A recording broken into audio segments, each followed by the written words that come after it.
today we have a very special speaker, Aditi Thakur, who graduated in 2020 from the branch EC from NITW. She is currently enrolled in Northeastern University, Boston for the program Master of Science in Data Analytics. And but she got an offer in fall 2020, but she had to defer it to spring 2021 because of COVID-19 restrictions. So now we have Aditi here who will be talking about her experience for the master application process. So yeah, Aditi. So we get the first question that why should we pursue masters in general, and why should someone go for masters? So, first of all, Vivek, thank you so much for that sweet introduction. And coming to answering your question, so I wanted to pursue masters because I wanted to change my field from basically, like you mentioned, I was doing electronics and communication engineering, and hardware was something which was not well suited for my career.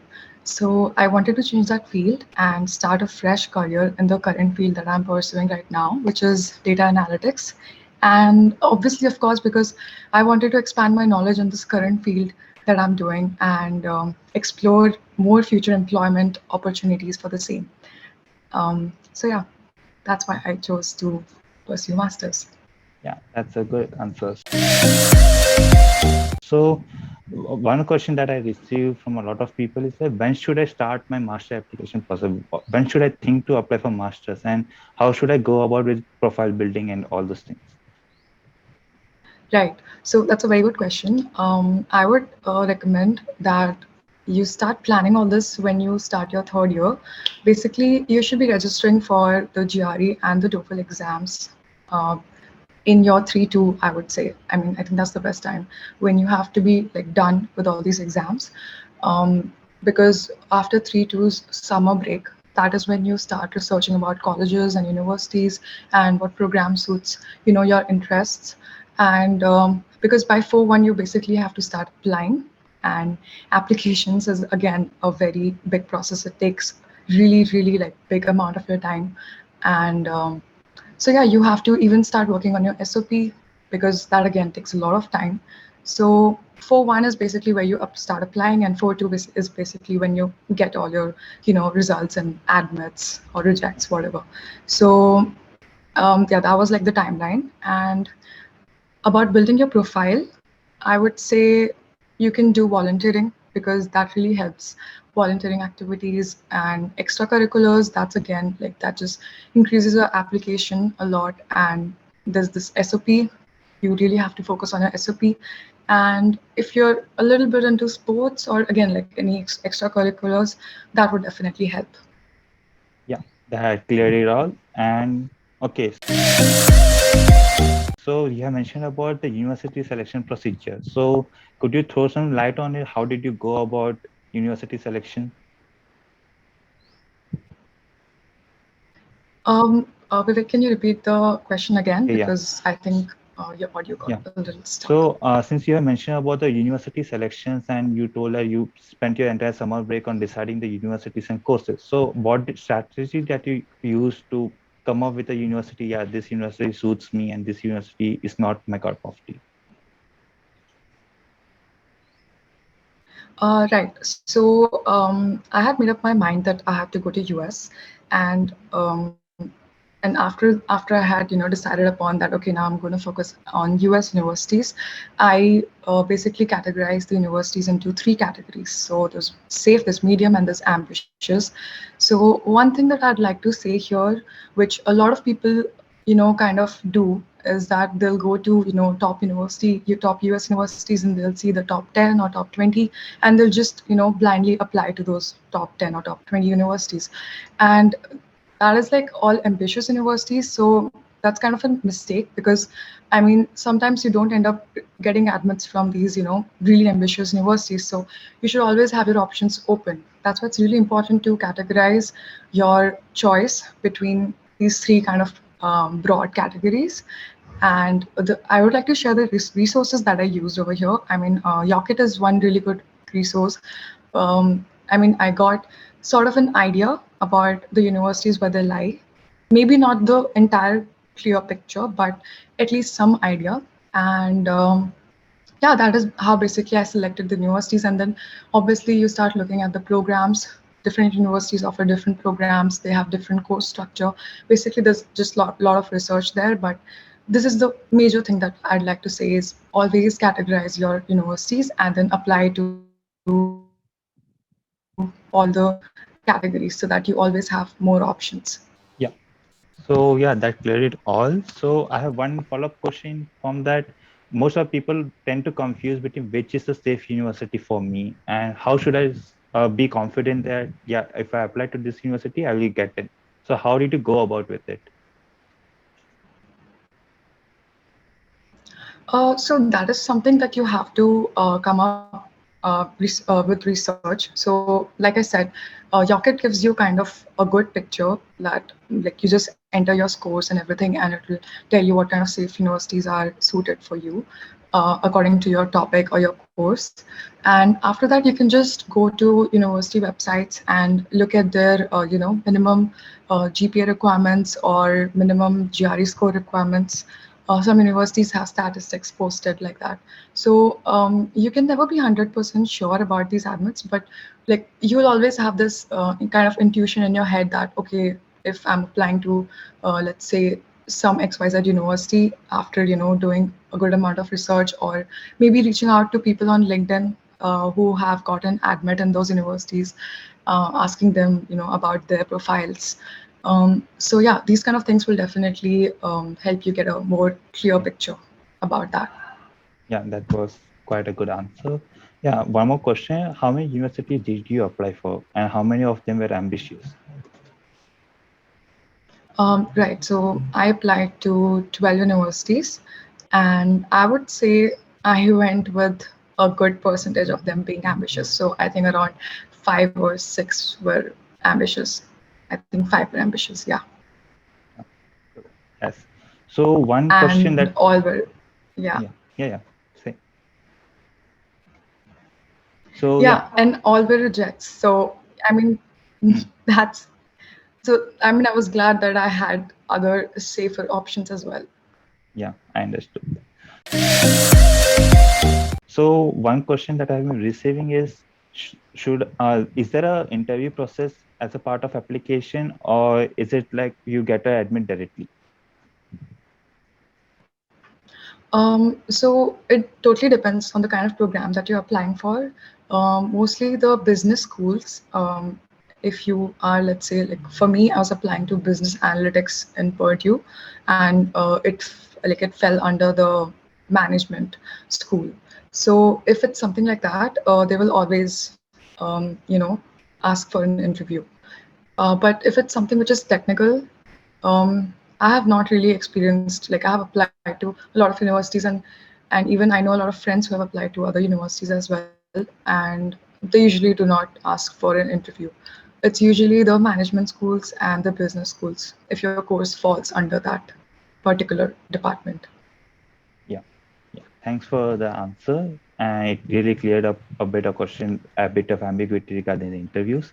So my next question is, which of the English proficiency exam did you give, TOEFL or IELTS, and was there any specific reason of giving them, either of them? Um, so I went ahead with TOEFL simply because I knew that I was going to apply to US universities, and TOEFL is more, accepted in the US. And it totally depends on person to person. IELTS is something that is more acceptable in Britain, or European countries.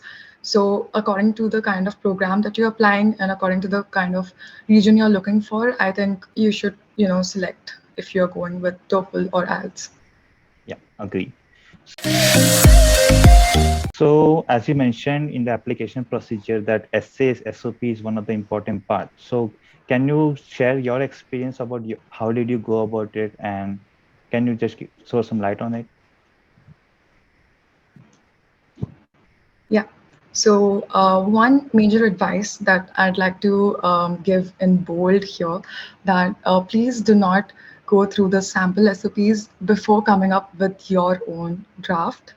And because it's really important, because what happens is when you start reading a lot of sample SOPs, it hampers your genuine thought process, right? And it might unconsciously bring somebody else's ideas or somebody else's sentences in your SOP. So that's something that you do not want, because SOP has to be something very unique. It has to stand out from all the thousands of applicants.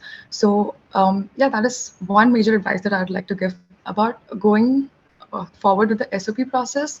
So always first come up with your own rough draft, um, like just your own ideas outlined there.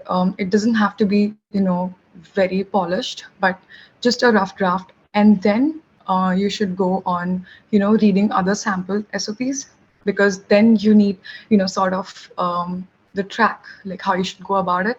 And then after that, you should work again on your own SOP. You should brush it up, you should polish it. And this is the part where you'll be getting a lot of feedback. You should tell your friends and family to read for you and give you constructive feedback, and then again work on it. It's basically a very long iterative process. You just have to keep on editing it until you think that it's fine. Because I myself had to come over with around 50 drafts. So and I just wanted it to stop, but you just want it to be so perfect that you just keep on improving it, because there's always some room for improvement. So yeah, you just need to make sure that your SOP is like really really good. Yeah, that's an excellent answer. I can totally vouch for that because I have been facing the same issues. So yeah, how long is your program at NEU? So it's a Master of Science. So that is usually 2.5 years long, and that is totally on student to student, how they would like to, if they would like to finish the masters fast, or take it their own time. So yeah, it's Yeah, approximately 2 to 2.5 years. yeah. So since you mentioned that you can finish your master's as soon as possible, maybe after 1 year, so a point comes like how should I plan for my master's from the point of financial terms? Maybe if I can complete my master's in 1 year, then I may be spending a less amount of fees. And if I want to extend that to 2 years, then I may have to pay a lot of amount of fees. So how should I go with it and how you are planning for your education? So, see, one thing where I think people get confused is even if you finish your master's in 1 year or 2 years or 2.5 years, the tuition cost will always be the same, because you will have to take the minimum amount of courses in order to finish it. And the tuition cost is always calculated in terms of courses. So that will always be the same. Maybe you can cut down on your living costs, living expenses. Um, but if it's a Master of Science course, it's usually from 1.5 to 2.5 years. And if it's a Master of Professional Studies, something like MPS or Master of Engineering, ME, those courses can be done in 1 year. So that's something that you want. Like Master of Science will open up both the like it'll open up research as well as industrial experience for you. But if you are doing solely something which is industrial based, that is ME or MPS, that could be finished in 1 year. So you should be just clear in your head what you actually want. And if you're not sure about it, then I'd say go for Master of Science, because it'll always give you more options at the end. Like you'll be more clear what you want. Yeah. And about finances, I think, yeah, like I said, the tuition costs will always remain the same no matter how long you take to finish the course.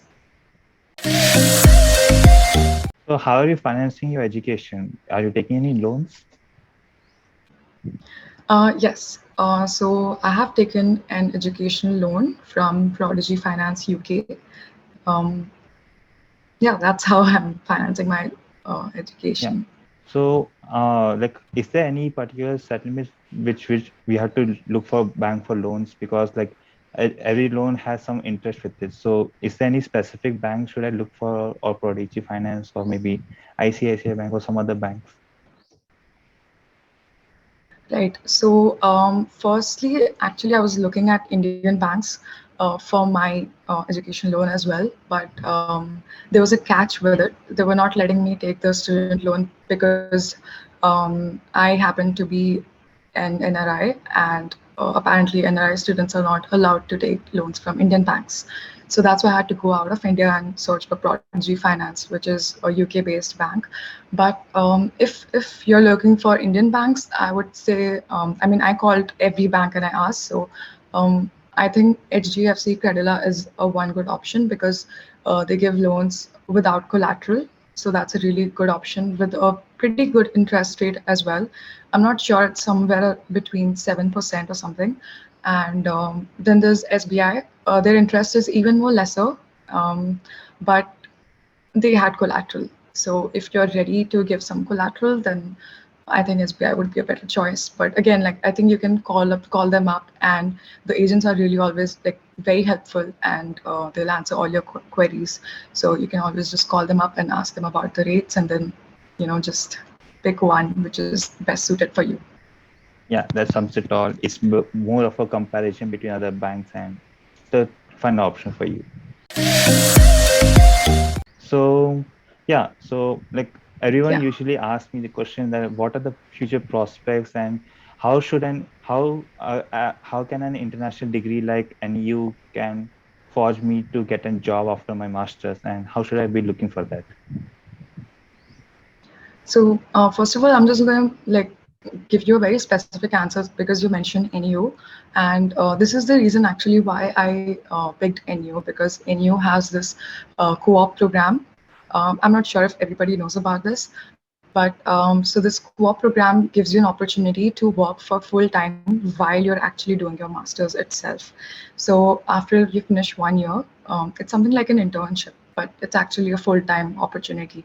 Like you're paid full time. So a lot of students, if they happen to secure this co-op, they can actually fund their own masters. So it's a great opportunity because you are actually earning while you're a student. So, and most of the times, what happens is after you are really good at your co-op, they might even give you the full-time job offer after you finish graduation. So that really works out well for people who are just, going for masters for industrial experience and not for research. So that's one thing. And again, it depends on how a student is ready to utilize these programs. Like you have to be extra proactive, you have to build resourceful connections, and you have to network a lot. You have to participate, you have to take initiative, and I mean, then nobody can really stop you from getting a job.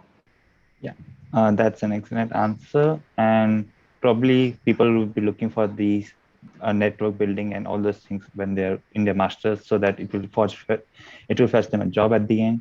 And excuse me. So yeah, so Right. you have been giving a lot of suggestions till now about GRE and maybe some other application process essays and all. So do you have any final suggestions that you want to give to your juniors so that they can be benefited from it? Yeah, I'd keep it short.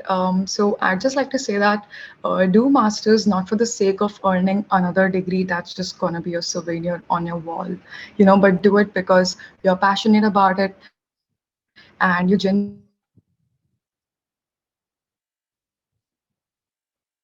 want to bring a change in the industry. And always select your area of interest, and always select your area of interest very carefully after properly researching about it, because you never know, I mean, unless you have a very clear idea first, it's a different thing. But you never know what little thing might hold your attention and draw you towards it, and maybe that's your field of interest. So, and yeah, and lastly, I think never be afraid to change your fields. I mean, don't think that, okay, I've done this undergraduate in this thing, so I have to be stuck with this for entire of my life. No, that's not the answer. You can always change the field, and this is such a wonderful way to actually change your field if it's not working out for you. And yeah, it's just take risks.